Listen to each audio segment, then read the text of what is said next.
All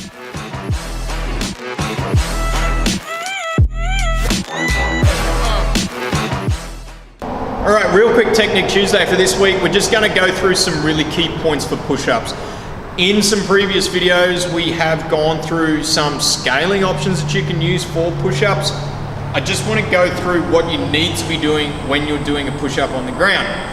So this one's gonna tie into one of our previous Thursday Thoughts videos about holding yourself accountable when you're looking at your PBs and you're looking at the range of motion that you're moving to. But when you do a push-up, it should hopefully look something like this. Okay, so key points that you want to make sure that you do when you do a push-up. Firstly, from the base of your heels through to the top of your head, it is one straight line.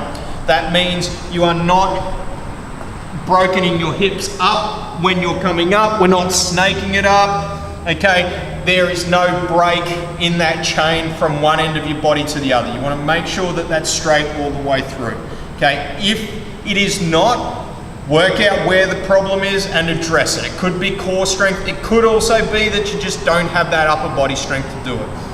As a full range of motion deal, you almost want to use those military standards that you would have to do if you were going into the army or you were going into any of the armed forces, where your chest would need to touch the ground and then you would need to come to full lockout at the top.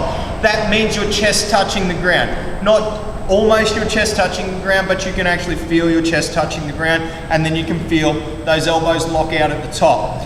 When you do the press, what you also want to aim for is roughly that 45-degree angle between your elbow and your torso. If your elbows flare out when you do push-ups, the problem with that is what it causes on your shoulders. So as soon as my elbows start to flare out, my shoulders become internally rotated. That rolls my shoulder in front of my scapula, which is a problem position for my shoulder to be in. So if you continually do a whole heap of large reps in this position, you will end up with problems in your shoulders. Now, if that is an issue and you are going out there, it could be quite a number of things that need addressing. It could be scapular strength, it could be lat strength. You can look at potentially doing some pulling movements to strengthen that area to help maintain that good position. Could be a mobility thing. Get an individual assessment and work out what the problem is. But the key points that you need to make sure you focus on when you're doing a push-up: nice straight line from your heel to your head, chest touching the ground, elbows in, pressing out, okay?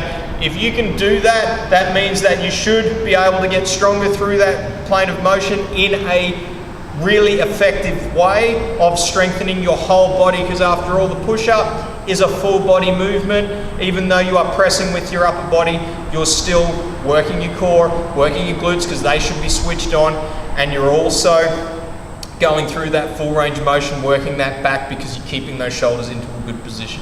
So that's what you need to be looking for while you're doing a push-up. If you can't do it, talk to us. We can show you where you potentially need to work on in order to get through into that position. Thanks.